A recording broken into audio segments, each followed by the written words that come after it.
At pagkakuha ko nga ng order namin sa may hunger station, eto na nga, pinanata na namin ni partner ang aming mga order.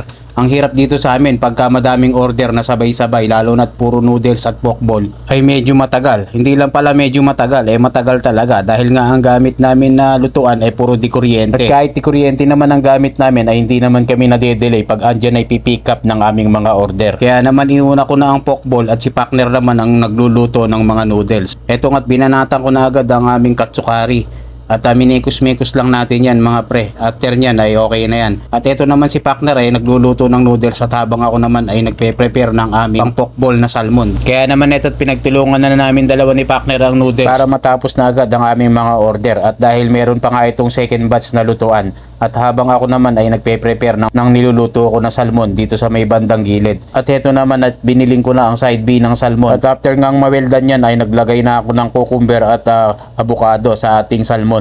At nilagyan ko lang konting toppings yan ng sauce at may extra sauce na kasama. At ito na nga ang aming second batch na aming noodles na order from Hunger Station. At special shoutout ko lang pala itong ating mga kaibigan na si Wing Wing from Tagum City at si Christian Camoro and family. At si Philip Angelo Agaw. Shoutout po sa inyo boss and madam. After nga naming maluto yan, nilagay ko na sa takeaway itong aming mga order. At una ko nga binigay ang pokball na salmon. At kinuha na nga yan ni brother. And then next naman itong aming pokball din na at ang 6 na noodle. Kaya naman pinaglalagay ko na sa aming takeaway bag yan. At dahil hinihintay na nga na itong driver ang aming mga order, kaya naman ito pinigay ko na sa kanya. Hanggang dito na lang ang aking vlog. Thanks for watching and God bless everyone. See you in my next vlog. Right.